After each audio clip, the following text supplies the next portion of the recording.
semuanya. Salam mujizat Tuhan buat kita semuanya.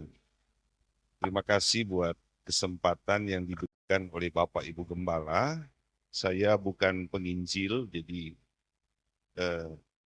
cuma guru saja. Jadi semoga dapat baik, puji Tuhan.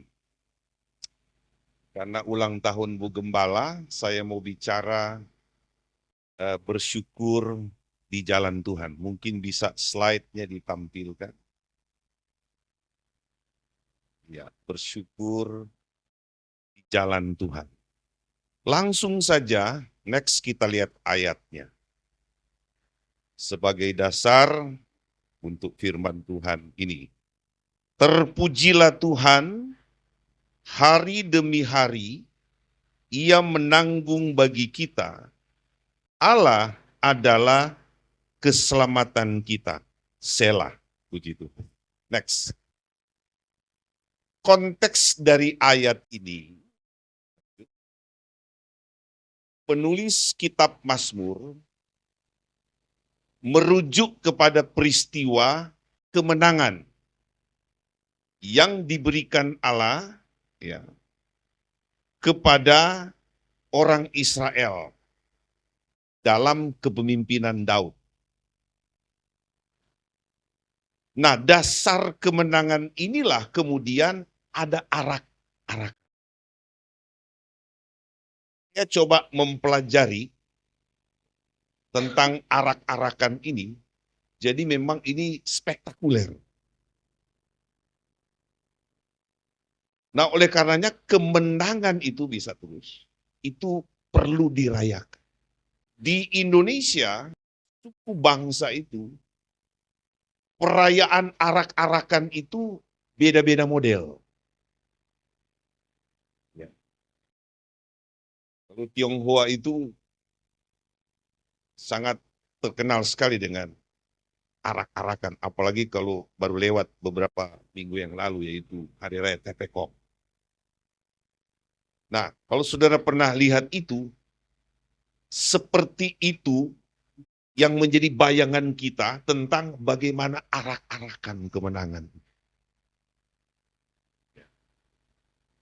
Sungguh luar biasa. Kalau di suku saya itu ada yang namanya Thanksgiving-nya ala Manado. Pengucapan syukur. Kalau dulu itu serempak, saudara-saudara, di kurang lebih 4-5 kabupaten kota. Tapi kalau sekarang itu sudah mulai dibagi. Jadi misalnya kalau Minahasa induk saja, maka Minahasa-Minahasa yang lain itu akan datang ke. Jadi setiap rumah itu paling tidak ada persediaan macam-macam, termasuk cap tikus, saudara ya. Namanya juga perayaan, arak-arakan. Ada yang tahu cap tikus juga di sini.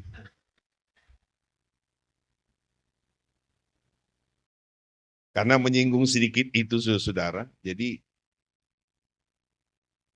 dari Bunaken ke Kota Manado itu naik speedboat kira-kira 15 menit. Kalau pakai gayung sampang 20 menit sampai 30 menit. Nah, pas pengucapan Kota Manado, yang dari Bunaken, Pulau Bunaken itu siar atau mengunjungi.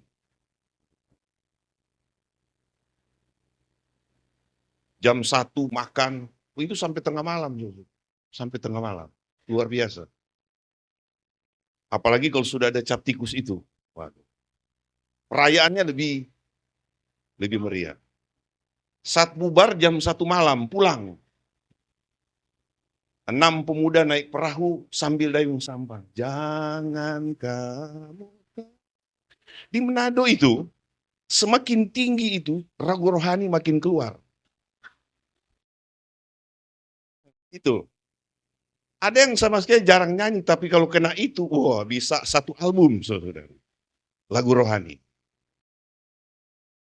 Itu kagetnya pas matahari terbit, mereka nggak kemana-mana, saudara. Karena jangkar lupa diangkat. karena kerjaan cap tikus. Nah, kembali soal perayaan. Arak-arakan setiap suku, saya rasa setiap daerah punya. Orang ulang tahun, arak-arakannya beda. Kalau ada ibu gembala tadi saya mau usulkan, kita bikin arak-arakan. Yang mobil kan yang ada buka pintu di, lalu pakai drum band di belakang. Tidak apa-apa, namanya juga perayaan. Modelnya macam-macam. Di India, kalau sudah search ke internet, ada orang perayaan, jalannya saudara kaki di atas, kepala di bawah. Itu karena perayaan, jadi modelnya macam-macam. Macam-macam. Ya. Nah, bagaimana dengan perayaan Daud ini tentang kemenangan ini? Makanya saya bilang, kemenangan, kita kan belum bahas kemenangan apa aja ini. Banyak sekali. Setiap kemenangan perlu dirayakan. Harus itu. Perlu dirayakan. Nah, oleh karenanya kita lihat kemenangan yang diberikan Tuhan ini diarak oleh Daud. Makanya tema ini kalau sudah ada Alkitab, sudah lihat. Perayaan arak-arakan. Itu temanya dari lembaga Alkitab. Itu turun semua ke jalan, seluruhnya. Anak kecil, anak remaja, sampai orang dewasa, turun ke jalan. Makanya saya bilang, kalau ada ibu gembala tadi, kita turun ke jalan. Kita arak-arakan, menuju mall. Makan sama-sama. Begitu. Dibawa ke mall. Nanti Bapak Gembala yang bayar. Nah, kita ini kan, saya bilang tadi kan bersyukur di jalan. Setiap tapak-tapak kita, saudara-saudara, itu harus dirayakan. Pengiringan kita kepada Tuhan itu perlu dirayakan. Saudara baca pasal ini, apa tujuannya sih? Mengapa kita harus membuat arak-arakan? Poinnya nanti sebentar. Dari ayat ini saya akan membahas 3 hal penting dari perayaan itu. Mengapa? Kalau umat Tuhan terbiasa dengan arak-arakan dalam arti rohani, Tuhan itu senang. Senang. Ada tadi lolos dari sakit, harusnya arak-arakan juga. Karena itu. Setiap langkah kita ada kemenangan, perayaan. Anda bisa bayangkan berapa banyak domba yang harus disiapkan sebagai korban. Setiap satu langkah, kata Daud, 1 potong. Nah, kalau mall terdekat sini di mana ini? CBD, berapa kilo ke sana? 3 kilo, berapa langkah kira-kira itu Pak Gembala? 1 langkah 1 domba. Banyak toh, tapi enggak penting bagi Daud itu. Enggak penting, karena perayaan itu harus. Tapi kan itu literal toh. Tapi kalau mau dibuat juga enggak apa-apa begitu. Walaupun literal. Saya pernah ajar begini, kalau literal. Israel itu punya 3 hukum penting, moral, spiritual, dan sivil. Nah, salah satu contoh hukum moral, Yohanes pasal 4 menyebutkan di depan setiap rumah orang Yahudi itu ada tempayan untuk cuci tangan. Yohanes pasal yang kedua, mencatat tentang mujizat air menjadi anggur. Di depan rumah itu ada tempayan isi air. Itu gunanya apa? Untuk kalau setiap ibu-ibu masuk rumah, itu cuci tangan dulu. Misalnya, worship leader tadi ke pasar. Lalu kemudian pulang, di jalan dia lihat tikus. Wajib untuk cuci tangan. Kalau enggak, dia harus segera melaporkan ke gembala setempat. Itu hukum Yahudi. Misalnya datang gembala, aduh Pak Gembala, mohon maaf. Kenapa? Tadi saya di pasar, saya lihat tikus, saya ketemu tikus, saya lupa cuci tangan. Nanti Bapak Gembala akan pikirkan, bawa 5 ekor ayam. Saya bayangkan, kalau ada 10 ibu-ibu dengan jujur ke pasar lihat tikus, kali 5, berapa tuh? 50 jadi pengusaha ayam kita Pak Gembala. Tapi itu hukum harus ditaati. Makanya Paulus bilang tidak ada orang yang mampu lakukan Taurat. Karena sangat berat tuh. Nah kembali konteks. Jadi ini perayaan.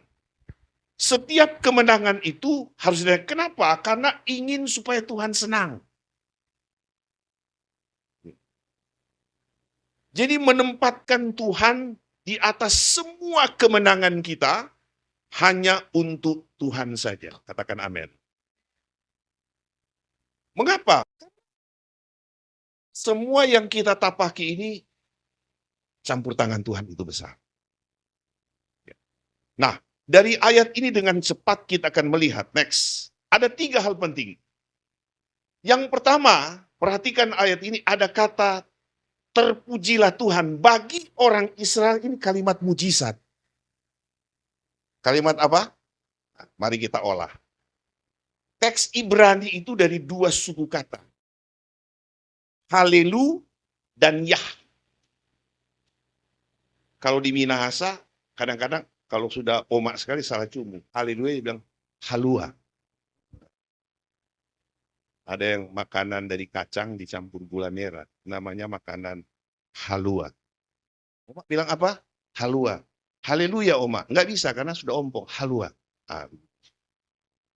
Terpujilah Tuhan dari 2 suku kata halelu yang artinya pujilah. Dan Yah itu kita kenal dari 4 kata tetragrammaton. Yod, He, Waw, He. Atau yang sering orang bilang Yahweh. Tapi kita tidak menyebut itu. Nah, 2 suku kata ini yang saya bilang tadi adalah kalimat mujizat. Ya, sebagai rasa syukur yang menunjuk langsung kepada Tuhan. Jadi begini nih, kalau orang Israel bilang begini, mohon maaf Pak Gembala. Pak Gembala kasih ke saya ini, kasih ke saya minuman. Saya nggak bilang begini, terima kasih nggak, langsung puji Tuhan. Nengoknya ke atas, bukan kepada si pemberi. Wah, kalau manusia ngasih banyak. Jangan. Haleluya.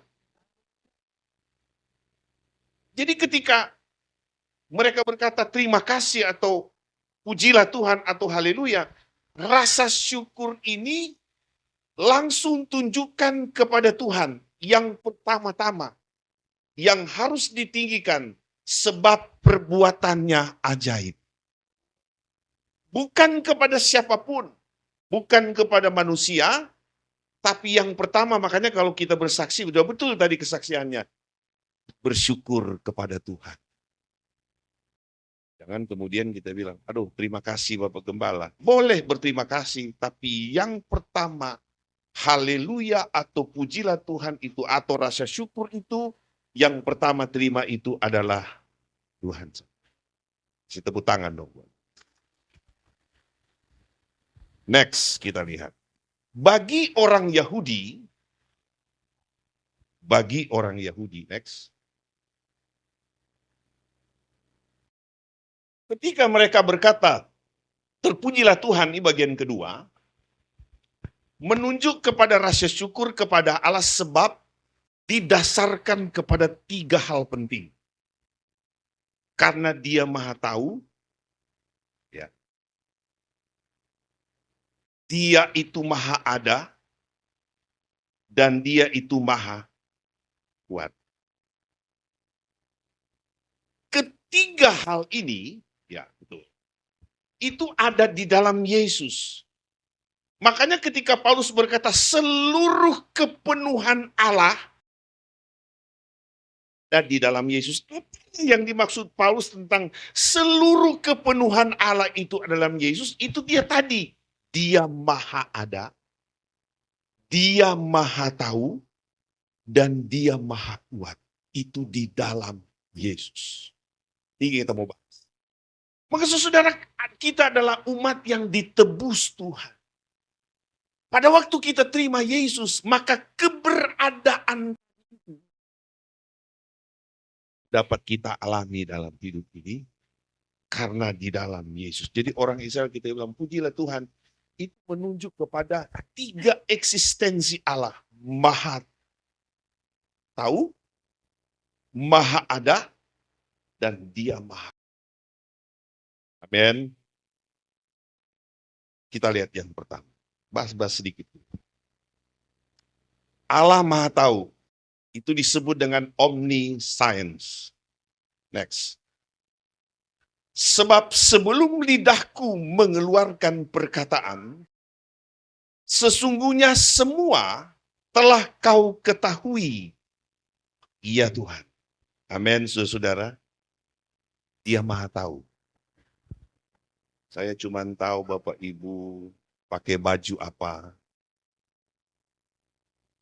Tapi isi hati saudara saya enggak tahu. Cuma Tuhan yang tahu. Kalau kita mau tutup sesuatu, saudara, mau tutup pakai apa, Tuhan tahu. Makanya kita harus bilang haleluya, puji Tuhan karena Tuhan maha tahu. Termasuk dompetmu hari ini. Dia sangat tahu. Haleluya. Makanya naikkan syukur kalau dia maha tahu. Jangan cuma tetangga yang tahu. Tuhan juga harus tahu. Hanya Tuhan yang tahu semuanya. Cuma memang Tuhan yang tahu. Kadang-kadang keluarga suami istri belum tentu tahu. Makanya saudara-saudara, kalau ada orang yang tidak tahu, dengan hidup kita tidak apa-apa. Tapi saya percaya ada Tuhan yang maha tahu. Nah dasar itu kemudian orang Israel dia bersyukur. Haleluya. Pujilah Tuhan. Nah apalagi kita orang yang ditebus dengan darah Yesus. Maka kita harus bersyukur kepada Tuhan karena dia maha tahu. Sebelum kita sukses besok, Yesus sudah tahu. Sebelum Anda sembuh, Yesus sudah tahu. Sebelum Anda duduk hari ini, Yesus pun sudah tahu. Katakan amin. Yang kedua, kita lihat. Allah kita disebut maha ada. Omnipresent. Aku adalah Alfa dan Omega. Firman Tuhan Allah. Yang ada, yang sudah ada, dan yang akan datang. Yang maha kuasa. Ayat ini dalam perjanjian lama sudah pernah muncul. Pada waktu Musa 40 tahun di gurun. Tiba-tiba dia dibawa oleh Tuhan di satu gunung namanya Gunung Sinai. Lalu dia lihat ada satu fenomena. Fenomena itu begini saudara. Fenomena sesuatu yang nampak di mata. Orang senang dengan fenomena. Harusnya orang Kristen bukan fenomena yang lihat, nomena. Nomena itu apa? Yang tak tampak. Misalnya kita lihat, orang itu ada pengajaran jatuh-jatuh. Wow, jatuh-jatuh. Itu fenomena. Kita harus periksa nomenanya. Dari mana dasar ayatnya. Harus begitu caranya orang Kristen. Jadi bukan fenomena yang tampak kita lihat, tapi kita pelajari juga nomenanya. Waktu Musa lihat, wih, ada api di semak belukar tapi tidak membakar. Fenomena. Lalu dari api itu keluar ya. Kalimat ini ya. Aku sudah ada. Yang ada, yang sudah ada, dan yang akan datang. Ehye, Ezer, Ehye. Dari kata Yahye, Yahye itu saudara ya, sama itu. Sudah ada, ya, yang ada, sudah ada, dan yang akan datang. Jadi dia itu maha ada sebelum Anda ada. Yesus sudah ada. Maka kalau kita pelajari tentang keberadaan Allah itu luar biasa. Sebelum Anda datang di ruangan ini, Allah itu sudah ada di tempat. Maka ketika kita beribadah, ada lagu bilang begini, ku rasakan kasih-Mu. Dari mana itu? Karena Dia itu maha ada. Dimanapun kita berada, Dia ada di sana. Dasar itulah kemudian orang Israel bersyukur. Tidak hanya kemudian dia maha tahu, tapi dia maha ada. Yesus itu di sorga, benar. Tapi rohnya itu maha ada. Makanya dia berkata, aku akan menyertai engkau sampai sekalian zaman. Dia maha ada. Anda bisa bayangkan hari Minggu ini, ribuan gereja beribadah kepada siapa? Kepada Yesus. Apakah Yesus cuma hadir di tempat ini? Tidak, semua Tuhan hadir. Karena Dia maha ada. Jadi kemudian begini, karena di sana itu banyak sekali mujizat. Di sana gereja besar. Yesus ada di sana. Tidak, Dia itu maha ada. Dia juga ada di tempat ini. Untuk apa? Memberkati setiap orang yang percaya kepada. Jadi jangan kemudian kita kecil hati. Enggak, sama. Dia itu maha ada. Maka kita bersyukur, Allah kita itu tidak hanya maha tahu, tapi kita juga percaya Dia itu maha ada. Yang ketiga, next kita lihat. Allah itu maha kuat, berkuasa atau omnipoten. Yesaya 40 ayat yang ke-26. Yesaya pasal 40 ayat 26. Arahkanlah matamu ke langit dan lihatlah siapa yang menciptakan semua bintang itu dan menyuruh segenap tentara mereka keluar sambil memanggil nama mereka sekaliannya. Satupun tidak ada yang hadir oleh sebab Ia maha kuasa dan maha kuat, omnipoten. Katakan amin. Next. Jika kita tidak setia, Dia tetap setia karena Dia tidak dapat menyangkal dirinya. Jadi begini, orang itu bisa berubah, tapi Yesus itu tetap kuat. Yesus itu tetap berkuasa. Kemarin, hari ini, besok hari Dia tetap berkuasa. Setia juga begitu. Kalau orang bisa batal setianya, Yesus itu tidak pernah setia. Karena Dia itu maha berkuasa. Dasar-dasar inilah kemudian yang kemudian mereka itu bersyukur kepada Tuhan. Kemenangan-kemenangan ini didasarkan kepada Tuhan itu maha tahu. Tuhan maha ada. Tuhan kuat untuk memberikan kemenangan kepada mereka. Saudara, Tuhan itu tetap setia. Manusia itu bisa gagal setia. Tapi Tuhan itu tetap setia mengasihi kita semuanya. Yang kedua, masih panjang nih Pak Gembala, nggak apa-apa ya. Namun juga ngajar ya. Frasa kedua dari ayat Mazmur pasal 68. Disebutkan di sini adalah, terpujilah Tuhan hari demi hari, Ia menanggung bagi kita. Ya. Ucapan syukur yang dinaikkan yang kedua adalah, hari demi hari, Ia menanggung bagi kita. Dari ayat ini Tuhan kasih tahu buat kita semuanya bahwa sebelum kau sakit Dia sudah tanggung duluan. Oleh karenanya kata menanggung di sini, next, sudah ada. Itu terjemahan Septuaginta. Kalau saya bilang terjemahan Septuaginta itu begini, Alkitab kita ditulis dalam dua bahasa. Perjanjian lama itu Ibrani, Perjanjian baru itu Yunani. Tapi ada tulisan perjanjian lama, salinan abad keempat sebelum Masehi, namanya terjemahan Septuaginta. Atau tulisan bahasa Yunani. Maka kata menanggung di sana pakai kata sotso. Sotso itu menanggung, itu memiliki arti yang pertama. Dalam hubungannya dengan menghapus dosa. Jadi perhatikan frasa ini, hari demi hari Ia menanggung bagi kita. Sudah luar biasa. Israel itu 1 tahun 1 kali. Mereka mengadakan upacara sebagai penghapusan dosa. Kita tidak. 1 kali untuk selama-lamanya. Artinya apa? Setiap hari kita ada pengampunan. Dia tanggung. Saya mau kasih gambaran tanggung itu susah ya. Jadi dia pikul. Dia pikul.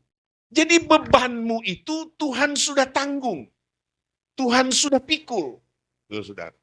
Makanya Yohanes berkata, ya, keesokan harinya Yohanes melihat Yesus datang kepada dan dia berkata, lihatlah anak domba Allah yang menghapus dosa dunia. Ini jaminan setiap hari, ini luar biasa saudara. Setiap hari orang bisa berdosa. Setiap hari orang bisa bersalah. Setiap hari orang bisa jatuh. Tapi perhatikan, ada darah Yesus yang jadi jaminan. Karena dia menanggung itu satu kali untuk selama-lamanya. Tapi bukan berarti kemudian ada namanya toleransi. Kan Tuhan maha pengampun. Besok boleh bikin dosa lagi. Bukan begitu. Manusia kan maksudnya begini, tidak luput dari salah begitu. Bangun pagi saja, saudara kalau lupa bikin kopi istri kan suami bisa naik gula, saudara. Bisa naik gula, bisa naik darah, dan macam-macam, ya, macam-macam. Tapi Tuhan kita maha pengampun. Nah, kalau Tuhan maha pengampun, kita juga harus mengampuni, saudara. Mengampuni itu kan berkat, katakan amin. Repot juga, pada pelajaran dasar kekristenan itu adalah mengampuni. Seperti Bapa di sorga, karena Allah itu penuh dengan kemurahan Tuhan. Ya, jangan jadi Kristen, dendamnya luar biasa.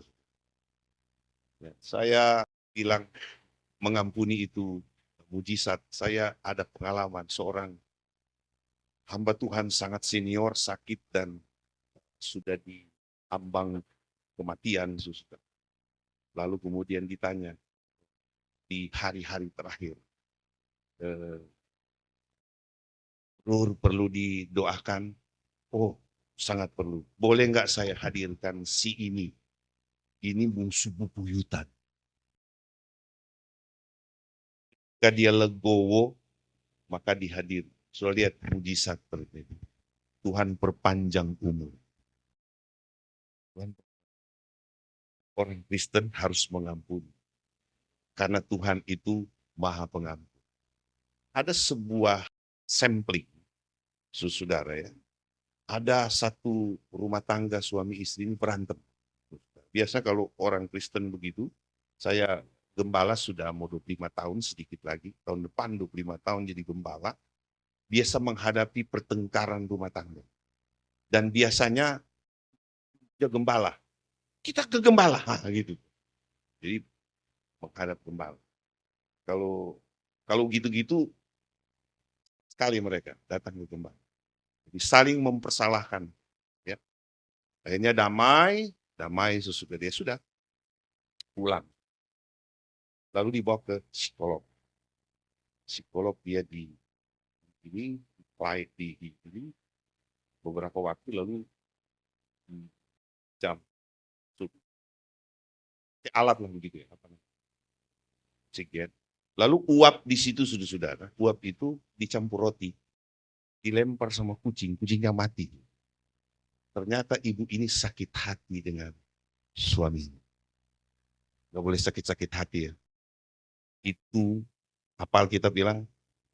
Ya. Hati yang gembira adalah tapi semangat yang patah mengeringkan tulang. Itu dia. Haleluya. Nah, kita lewat. Jadi Tuhan itu maha pengampun, maka kita juga harus mengampuni. Next, yang kedua, menanggung yang berikut. Lanjut. Selain menghapus dosa, dalam Alkitab kata sotso itu berhubungan dengan pendamaian. Iya. Jadi kemudian Yesus itu oleh darahnya menanggung untuk mendamaikan manusia. Saya mau kasih ilustrasi begini. Pada waktu manusia itu dicipta, relasi dia dengan Allah itu dekat. Connectingnya, terhubungnya dengan Tuhan itu dekat. Ketika Adam dan Hawa ditaruh di Taman Eden, connectingnya cepat. Karena dekat dengan Tuhan. Jadi Allah, kalau kita lihat hierarkinya Allah, manusia. Lalu malaikat, ciptaan-ciptaan baru iblis. Lihat, saya ulang. Allah, manusia, malaikat, ciptaan-ciptaan ini seperti matahari, bulan, bintang, tumbuh-tumbuhan itu.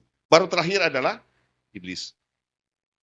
Tapi ketika manusia jatuh dalam dosa, hierarki ini berbalik. Connectingnya putus. Makanya ya saya bilang, yang membuat engkau tidak diberkati, kenapa? Karena kesalahan dan dosamu. Akibat kejatuhan manusia pertama, hierarkinya jadi berbalik. Yang tadinya Allah, manusia, malaikat, ciptaan-ciptaan, dan iblis. Ketika jatuh dalam dosa, Kejadian pasal 3, hierarkinya berbalik jadi begini. Allah, malaikat-malaikat, ciptaan-ciptaan, iblis, lalu manusia. Makanya kalau jatuh dalam dosa, dia terpuruk. Orang kalau jatuh terpuruk dan sulit untuk diangkat. Tapi Yesus itu menanggung. Apa caranya? Dia harus mati. Supaya orang yang terpuruk ini diangkat. Jadi lagi terhubung dengan Tuhan. Diangkat supaya terconnecting lagi dengan Tuhan. Diangkat supaya terjadi koneksivitas dengan Tuhan. Ada relasi kembali. Yesus lakukan itu. Makanya hari-hari ia menanggung aku. Tidak hanya dosa. Tapi dia damaikan kita dengan berkat Tuhan. Tepuk tangan. Kalau ada orang jatuh, Yesus mengasihi. Dia akan angkat, dia perdamaikan dengan saudara. Dan ini banyak sekali dialami oleh umat kita. Tapi Tuhan sudah katakan, aku menanggung. Yang berikut, yang ketiga. Sedikit lagi saudara, ini sekitar 1 jam lagi. Ketiga. Kata sotso ini artinya menyembuhkan. Jadi kata menanggung ini berhubungan dengan mujizat. 1 Petrus 2 ayat 24. Ia sendiri telah memikul dosa kita di dalam tubuhnya di kayu salib. Supaya kita yang telah mati terhadap dosa, hidup untuk kebenaran. Oleh bilur-bilurnya, kamu telah ditanggung. Sotso, sembuh. Jadi sakitmu itu karena Tuhan sudah tanggung. Bayangin saudara, biasanya kan sakit baru ada obat. Obat kita sudah ada terlebih dahulu. Darahnya. Dan itu cukup untuk menyembuhkan. Nanti dikonfirmasi sebentar, saya di belakang sini, Pak Gembala ada tonjolan tinggal kecil. Zaman dulu di kampung, saya mungkin angkatan 2 ya, kan memang kelihatan boros di muka ini. Di kampung. Jadi orang ternyata kalau peminum, kukunya bahaya. Racun. Satu waktu kawan saya cubit saya anggap itu biasa. Tapi memang luka, tapi itu dianggap biasa. Tapi kemudian, saudara, tahun 92, 93 saya datang ke Jakarta, ini makin membengkak gitu. Lama-lama jadi besar, besar sekali kayak bola. Saya sekolah Alkitab tahun 95. Terus jadi gembala tahun 2000. Isi saya bilang begini, kan itu kalau sakit, saudara, itu goyang otak saya. Kalau dia pada saat dia sakit itu yang urat sarafnya itu ke otak. Sakit sekali, jadi kayak saya itu mau di mana di mobil, kalau kena itu pasti saya langsung rem. Dia mungkin sakit sekali. Sakit sekali. Isi saya bilang begini, coba periksa lah. Saya waktu itu nggak mau berobat, tapi saya pengen tahu kenapa itu tadi yang saya bilang. Waktu dokter, oh ini keracunan dulu. Coba bro ingat-ingat. Oh iya saya ingat dulu di kampung ada orang.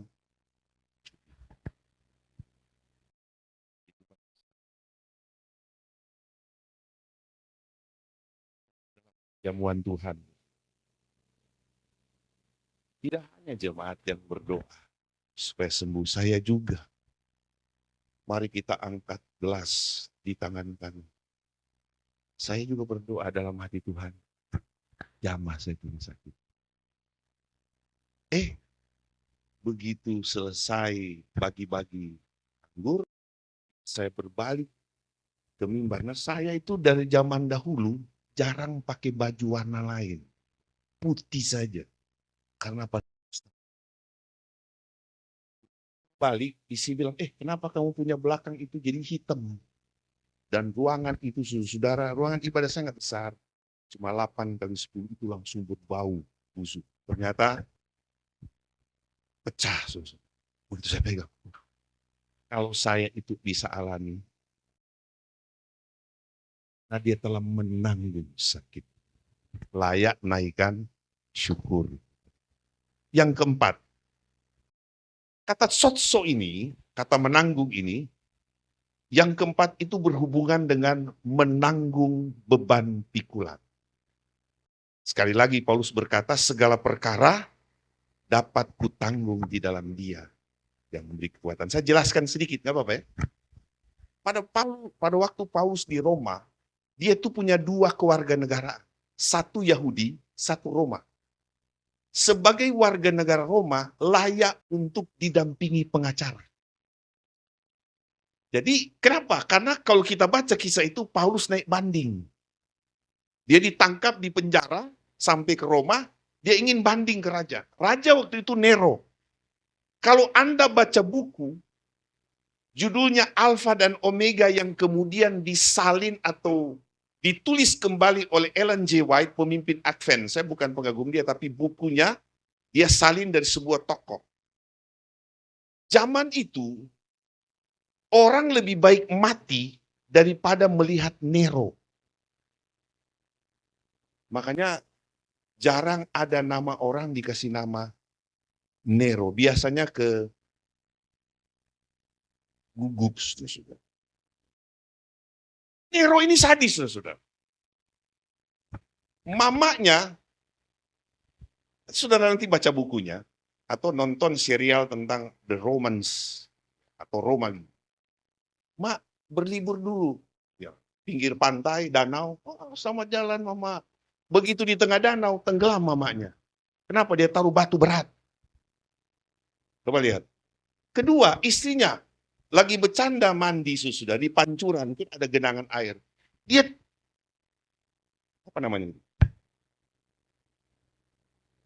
Dia rendam sambil dia nyanyi.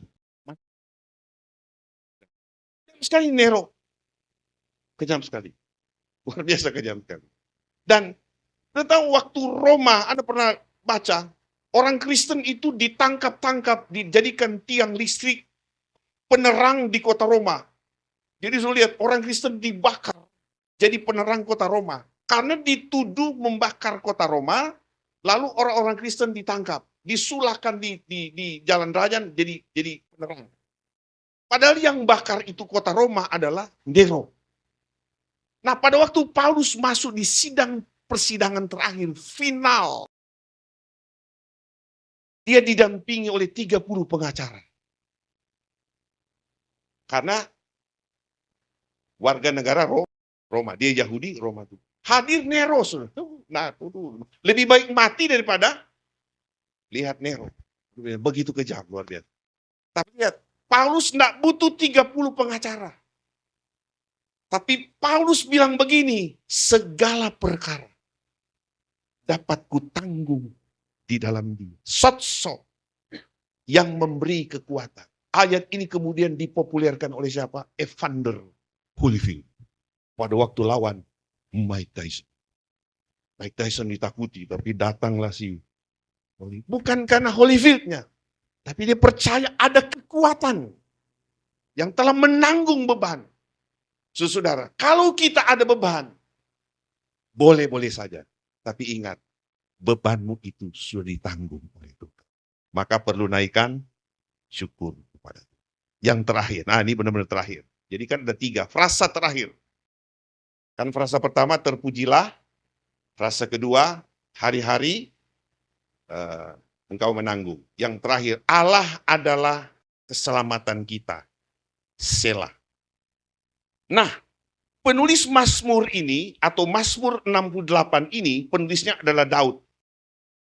Dia mencatat dalam buku Mazmur 50 kali tentang Allah itu keselamatan, 50 kali. Contoh, Mazmur 27 ayat 1. Dari Daud, Tuhan adalah terangku dan keselamatanku. Kepada siapakah aku harus takut? Tuhan adalah benteng hidupku. Terhadap siapakah aku harus gemetar? Nah, kembali kepada pembahasan kita. Allah sama. Dari 50 kali pembahasan Daud, menarik sekali. Mazmur 27 ayat 1 dan Mazmur 68 ayat 20 yang kita bahas ini. Kata keselamatan itu digambarkan seperti gunung batu. Gunung batu. Benteng. Saudara tahu, fungsi pertama benteng adalah apa? Memberi rasa nyaman. Jadi kalau ada musuh, kalau nggak ada tembok, ya sudah. Kalau sekarang lihat, emas itu ditaruh di kotak, dikunci. Tak puas dimasukkan ke berangkas, dikunci. Berangkasnya taruh di kamar, dikunci. Keluar rumah, dikunci. Ke halaman, ke gembok, pagar, dikunci. Pergi. Pulang, bobol. Banyak cerita kan kita lihat di... Kira-kira begitu, Tuhan ingin berikan rasa nyaman kepada orang Israel, termasuk kepada kita, saudara-saudara, supaya kita betul-betul aman dari serangan musuh. Dia jadi benteng keselamatan. Mama saya, mertua saya orang Garut. Dalam mitologi Garut itu, jadi seringkali ada api yang datang. Lalu tetangga bilang, Ci, Mbah Damang, oh saya, itu Rasul bilang, baik saya. Ayah, orang Sunda di dia? Ada orang Sunda? Ci, bagaimana kabar? Baik, oh baik, begitu. Ya, maksudnya mau tanya, kenapa? Ya, tiap malam ada api yang datang. Dalam mitologi Sunda, api itu santet. Kenapa? Karena Tuhan berikan. Dia benteng keselamatan. Saudara, kita patut bersyukur kepada Tuhan. Karena dia jadi benteng keselamatan. Jangan takut, saudara-saudara. Dia ada bersama-sama dengan. Berusaha, berdagang, berkeluarga, jangan takut. Jadikan Yesus sebagai benteng. Maka bersyukurlah di jalan Allah. Amin. Tuhan Yesus memberkati kita semuanya. Saya kembalikan kepada Bapak. Puji Tuhan.